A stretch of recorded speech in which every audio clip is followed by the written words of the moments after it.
Welcome to channel MS blog. তো দেখতেই পাচ্ছেন আমি সকাল সকালে একেবারে রেডি হয়ে বেরিয়ে পড়েছি বাবার বাড়ির উদ্দেশ্যে, কারণ আজকে একটা স্পেশাল ডে, যে জামাই ষষ্ঠী। তার জন্য বেরিয়ে পড়েছি, কিন্তু বিশেষ সাজুগুজু করিনি গো, এই কারণে যে ভীষণ ভীষণ কি গরম, তাই আমি বিশেষ কিছু বললাম না, এবারে সিম্পল বেরিয়ে পড়েছি।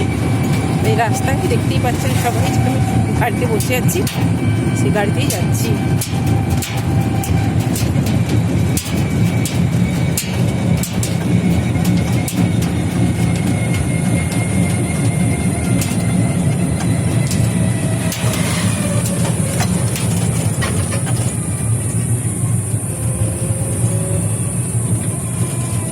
কি ভীষণ গরম।